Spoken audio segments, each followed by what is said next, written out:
Assalamualaikum warahmatullahi wabarakatuh. Kami dari kelompok 5 akan menjelaskan materi tentang pandangan humanis. Yang pertama yaitu pembahasan mengenai konsep belajar menurut psikologi humanistik.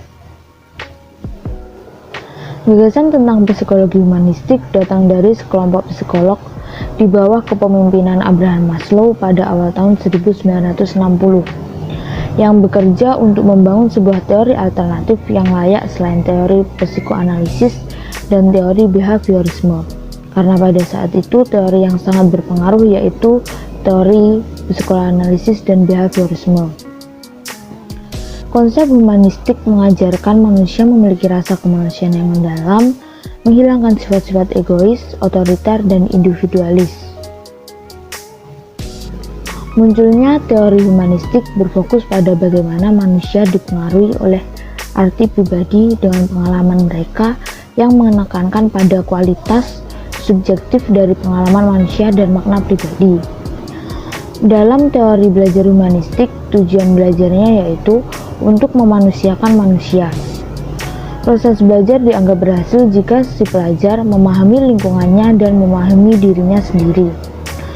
Siswa dalam proses belajarnya harus berusaha agar lambat laun mampu mencapai aktualisasi diri dengan sebaik-baiknya. Yang kedua yaitu tokoh-tokoh dalam teori humanis. Yang pertama Arthur Combs. Combs menekankan pada konsep kebermaknaan dalam belajar.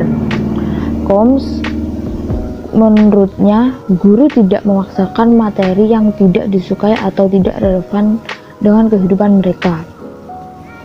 Anak tidak bisa matematika atau sejarah bukan berarti mereka bodoh, tetapi karena mereka enggan dan mungkin bisa saja karena terpaksa mempelajarinya.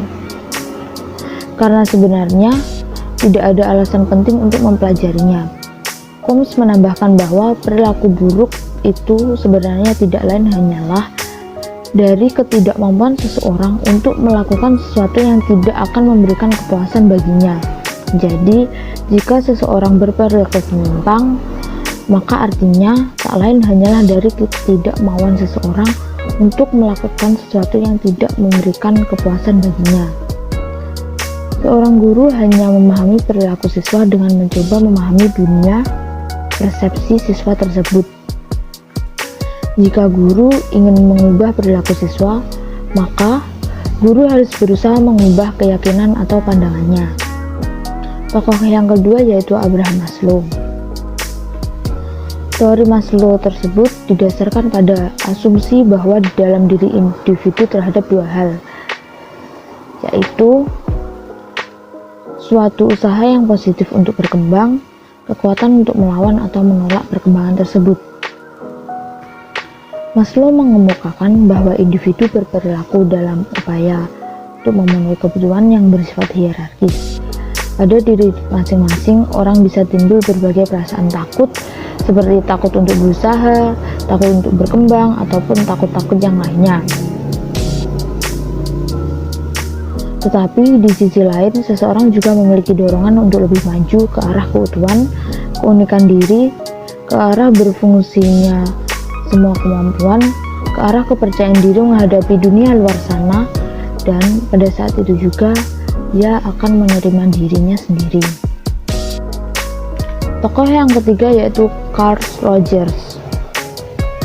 Rogers membedakan dua tipe belajar, yaitu yang pertama kognitif atau kebermaknaan, yang kedua eksperiental atau pengalaman signifikan. Rogers adalah ahli psikologi humanistik yang mempunyai ide-ide yang mengurai teori dan aplikasi pendidikan. Prinsip-prinsip belajar menurut Rogers yaitu yang pertama, keinginan untuk belajar, yang kedua, belajar secara signifikan, yang ketiga, belajar tanpa ancaman, yang keempat, belajar atas inisiatif sendiri, dan yang terakhir yaitu belajar dan berubah. Di sini saya akan menjelaskan poin C, yaitu implikasi psikologi humanis dalam pembelajaran. Yang pertama adalah konsep Rogers.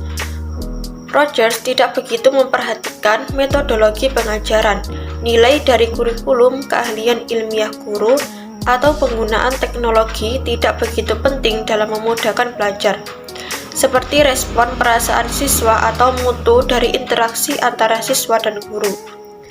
Walau demikian, Rogers merasa bahwa ada strategi pengajaran tertentu dan metode yang membantu dalam mempromosikan belajar melalui teori humanistik.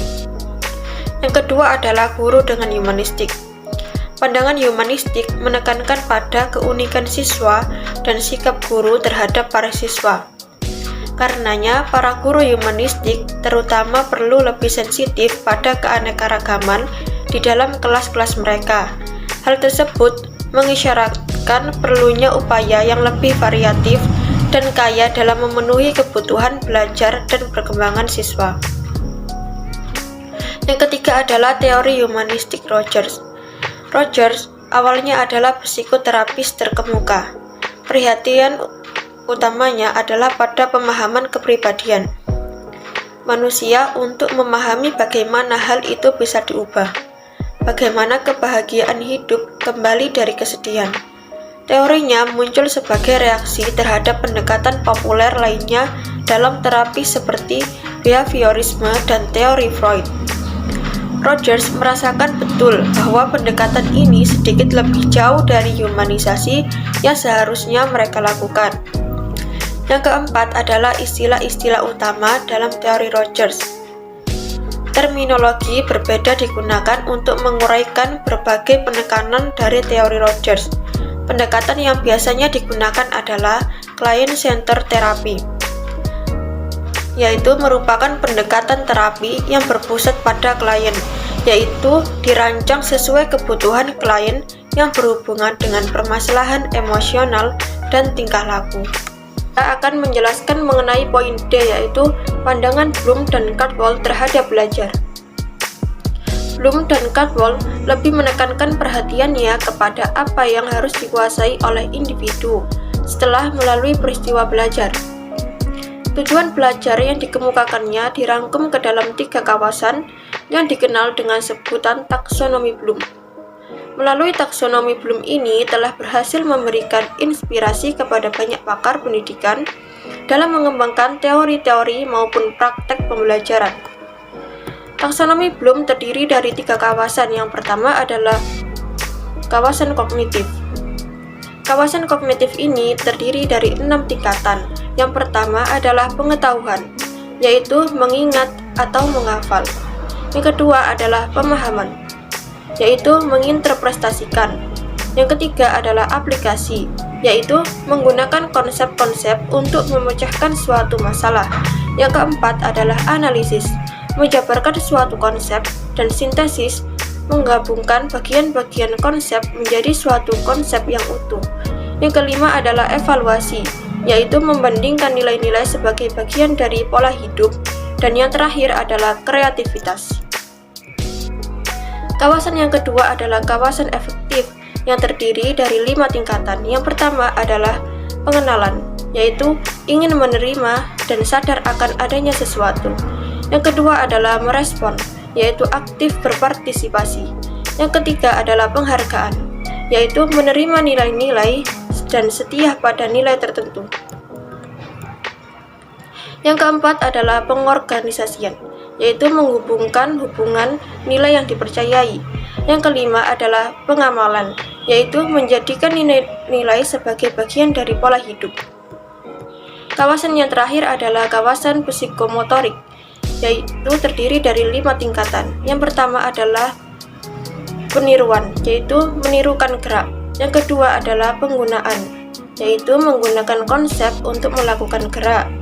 Yang ketiga adalah ketepatan, yaitu melakukan gerak dengan benar. Yang keempat adalah perangkaian, yaitu melakukan beberapa gerakan sekaligus dengan benar. Dan yang kelima adalah naturalisasi, yaitu melakukan gerak secara wajar. Selanjutnya adalah poin E, yaitu pandangan Kolb terhadap belajar. Kolb membagi tahapan belajar menjadi 4 tahap. Yang pertama adalah pengalaman konkret. Pengalaman konkret merupakan tahap paling kini dalam proses belajar. Contohnya adalah seorang siswa mengalami suatu kejadian tetapi ia belum mampu memahami pengalaman atau kejadian itu. Ia hanya dapat merasakan kejadian tersebut apa adanya dan belum dapat memahami serta menjelaskan bagaimana peristiwa itu terjadi.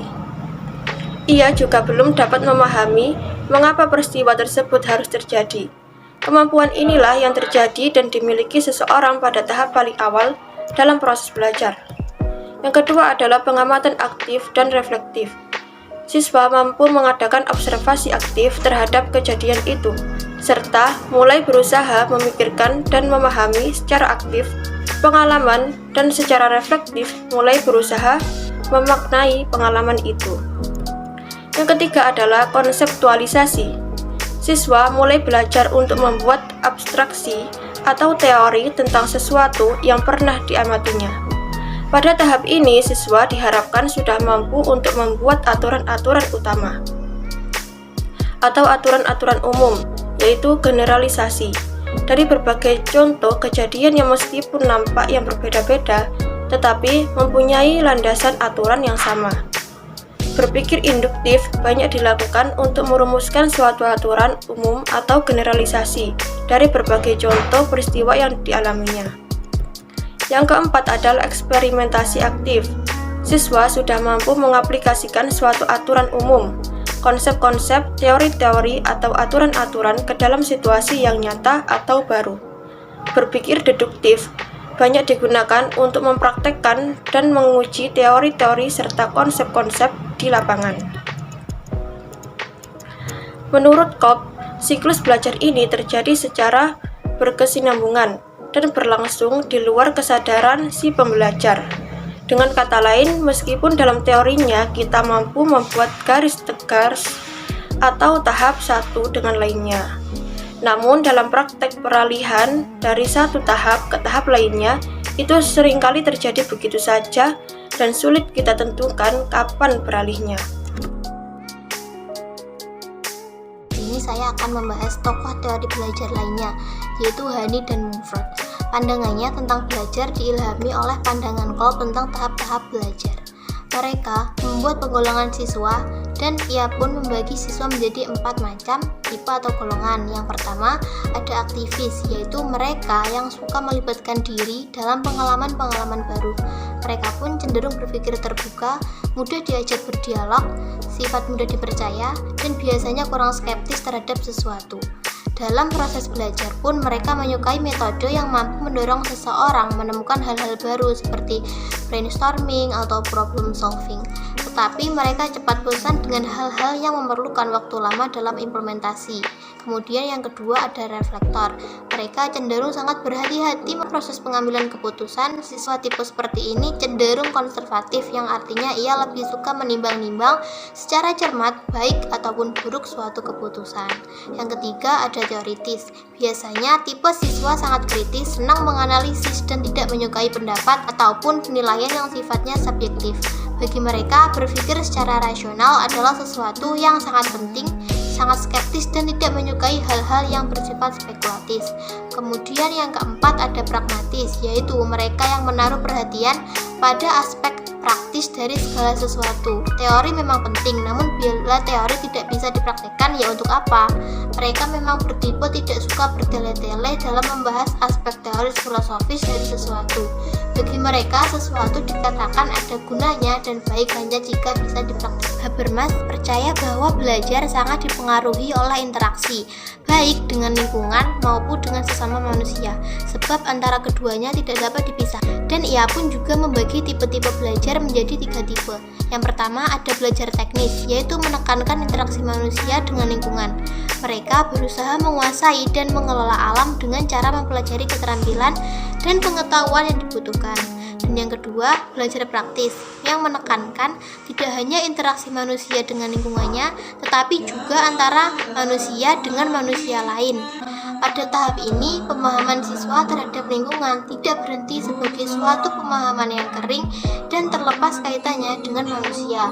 Tetapi pemahaman terhadap alam itu justru relevan jika hanya berkaitan dengan kepentingan manusia.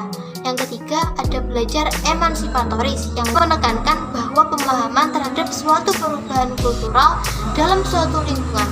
Bagi Habermas, pemahaman dan kesadaran terhadap transformasi kultural ini dianggap tahap belajar yang paling tinggi, sebab transformasi kultural inilah yang dianggap sebagai tujuan pendidikan yang paling tinggi. Teori humanistik ini dalam prakteknya cenderung mendorong siswa untuk berpikir induktif, dari contoh ke konsep, dari konkret ke abstrak, dan dari khusus ke umum, dan lain sebagainya.